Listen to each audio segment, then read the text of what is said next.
राधे राधे महाराज जी।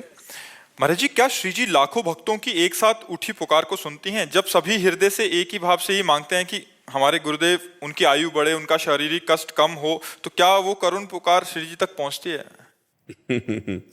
सुनो भरत भावी प्रबल बिलखि कहो मुनिनाथ, हानि लाभ जीवन मरण जस अपजस विधि, ये पहले से निश्चित हो चुका है, उसको नहीं टाला जा सकता।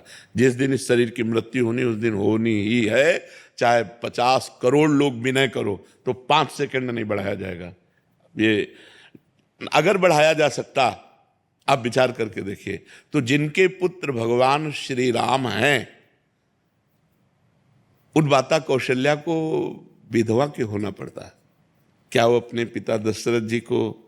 लेकिन नहीं, आयु खत्म तो खत्म, पक्का समझो भगवान ने भी ऐसा। तो इसलिए हमें लगता है कि हम जब तक एक दूसरे से मिल रहे हैं तब तक हम इतने बलवान हो जाएं, अध्यात्म बलवान हो जाए कि हमें किसी और की जरूरत ही न पड़े और हम अपने अनुभव से इस माया के पथ को पूरा कर लें। ये जरूरी नहीं है कि हमारा आपका साथ बना ही रहे, ये बिछुड़ेगा। यहाँ का नियम है, ये संसार का नियम है, हम आप एक साथ बराबर नहीं रह सकते। ये शरीर पता नहीं, देखो हमको डॉक्टर ने कहा था कि बाबा आप संत हो, इसलिए आपका कोई गार्जियन नहीं कि मैं उससे बात कर सकूं, तो आपसे डायरेक्ट बात करता हूं। आप 2.5 वर्ष या 5 वर्ष, आपकी जिस किडनी की जो हालत है वो आप 2.5 वर्ष या 5, आज के 20 वर्ष पहले कहा था 2.5 वर्ष या 5 वर्ष, और 4-5 डॉक्टर मिलकर के, ऐसा स्वामी श्री राम सुखदास जी के संतों ने वो सब व्यवस्था की थी। हम तो अकिंचन भिक्षावृत्ति से जीते थे, हमारे पास तो एक पैसा भी नहीं था। तो उन्होंने कहा कि आप 2.5 वर्ष या 5 वर्ष। तो मुझे कुछ भय नहीं लगा, मुझे लगा कि बहुत कम समय में भगवत प्राप्ति हो जाएगी और 2-2.5 वर्ष में या 5 वर्ष में भगवान मिल जाएंगे।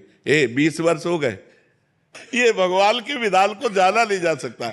अच्छा, कई बार ऐसे झटके आते कि हम भी इनको बोल देते हैं कि देखो तुम लोग आप सब अपने संभालो, कभी भी हमारा शरीर छूट सकता है, ऐसी परिस्थिति आती है। और फिर 1-2 दिन में 3 दिन में तो हम ये समझते हैं कि आप लोगों की प्रार्थना इन झटकों से हमें बचा रही है। जो पूरे भारतवासियों की प्रेम की भावना है, एक गिरे गिरे फिर एकदम बिल्कुल संभल जाते हैं। लेकिन अंतिम तिथि को नहीं टाला जा सकता।